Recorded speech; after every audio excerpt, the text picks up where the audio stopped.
প্রথম প্রথম আমি যখন দাড়ি রাখি আর কি যুবক বয়সে, সেই সময় আমার মনে হইতো যে আমার যে দাড়ি হয়, আমি যে পাঞ্জাবি পরি, তাহলে হয়তো আমি যখন নামাজ পড়বো আর কি, তখন আমার হয়তো বাজে চিন্তা কম আসবে।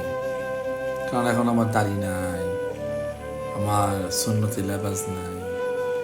তো তখন হয়তো এই সুন্নতি লেবাস সুন্নতি পোশাক পরার কারণে এবং দাড়ি রাখলে হয়তো আমার মনটাও এরকম সুন্দর হয়ে যাবে। আমার মনে হয় ইবাদতের মধ্যে একটা সুন্দর জান ফিরে আসবে। তো তারপর যখন আস্তে আস্তে দাড়িগুলো বড় হয়েছিল, আর চিন্তা করতেছিলাম কবে দাড়িগুলো বড় হবে।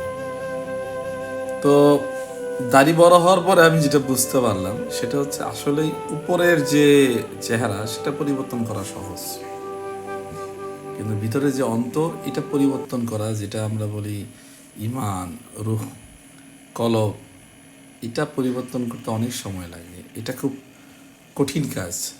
আপনার বাহিরের দাড়ি হইতে আপনার লেবাস ধরতে হয়তো 6 মাস 1 বছর লাগবে, কিন্তু এই অন্তর পরিবর্তন করতে এটা আসলেই বলা যায় না কি পরিমাণ সময় লাগবে। কারণ এই জিনিসটা সবচেয়ে বেশি দাম, যে কেউ যে যারা পরিমাণ ইমান নিয়ে যায় তো আল্লাহ তাআলা তাকে জান্নাত দান করবে। আর সবচেয়ে ছোট যে জান্নাত পাবে সেটা হচ্ছে 10 দুনিয়ার সমান।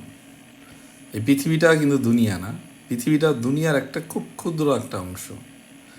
এই আসমান, জমিন, সূর্য, গ্রহ, নক্ষত্র, এই গ্যালাক্সি, এই সমস্ত কিছু কিন্তু এই দুনিয়ার ভিতরে।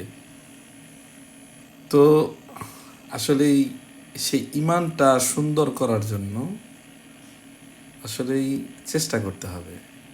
এটা এমন না যে আমি চাইলাম বা বাজারে গেলাম বা টাকা দিয়ে কিনে নিলাম, এরকম না। তো আসলে যেটা খুব দামি দামি জিনিস আল্লাহ এগুলো ফ্রি করে দিচ্ছেন, যে ইমান অনেক দামি জিনিস, যে যার্রা পরিমাণ ইমান নিয়ে গেলে আল্লাহ জান্নাত দান করবে। তো আসেন ভাই, আমরা চেষ্টা করি আল্লাহ তাআলার হুকুম নবী তরিকা মতো চলার চেষ্টা করি এবং আল্লাহ তাআলার কাছে সাহায্য চাই। তো আল্লাহ তাআলা যদি চান আমাদেরকে সঠিকভাবে পরিচালিত করতে পারবেন। সবাই ভালো থাকবেন। আসসালামু আলাইকুম।